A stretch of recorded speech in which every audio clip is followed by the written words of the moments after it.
and putting money back in the pockets of Canadians. And Rideau Lakes. This Liberal Trade Minister had former Liberal Minister Michael Chan chair her election campaigns. Turns out Mr. Chan is on a CSIS watch list for alleged connections to a spy network of the Chinese Communist regime. And the Prime Minister's senior staff, including Katie Telford, were told to warn the Trade Minister to be cautious in her dealings with Mr. Chan.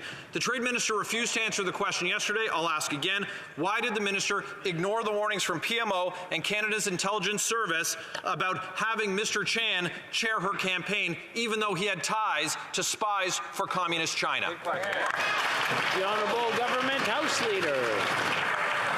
Mr. Speaker, embedded in the question is a false notion that I think all members, I would hope, want to reject, and that is that there is any member of Parliament who is not completely and totally committed to Canadian democracy. And the idea that there is anybody in this House who would tolerate foreign interference in any form is simply inaccurate and not appropriate to put forward as a supposition. Hear, hear. The Honourable Member for Leeds-Grenville, Thousand Islands and Rideau Lakes. Well, obviously some members are more concerned than others, and let's be clear, it's our National Intelligence Service that has alleged that former Liberal Minister Michael Chan has direct connections to a spy network from Communist China. That's why he's on their watch list. He also chaired campaigns for this Liberal Trade Minister. The Prime Minister was warned about Liberal Minister Michael Chan and was told to warn the Trade Minister. Who is the Liberal Trade Minister taking her advice from if she's ignoring the PMO and CSIS? The Honourable Government House Leader.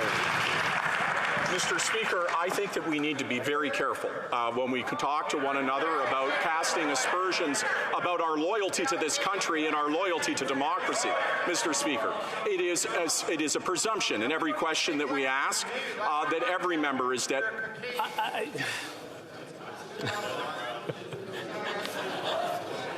I want to thank all those who went quiet all of a sudden and the person who didn't see me who kept going. But the Honourable Government House Leader from the top, please. Mr. Speaker, the supposition is that the member that they are questioning, the minister that they are questioning, is not loyal to her country, is not loyal to Canada or to our democracy, and that they are somehow subservient to a foreign force. Let me be very clear, and I would not say this to any member on the other side. We may disagree on policy, but to suggest that there is anybody that is not loyal to our democracy, to try to cast aspersions on a member of this place, to say that they do not have at their core interest this country is unacceptable, Mr. Speaker.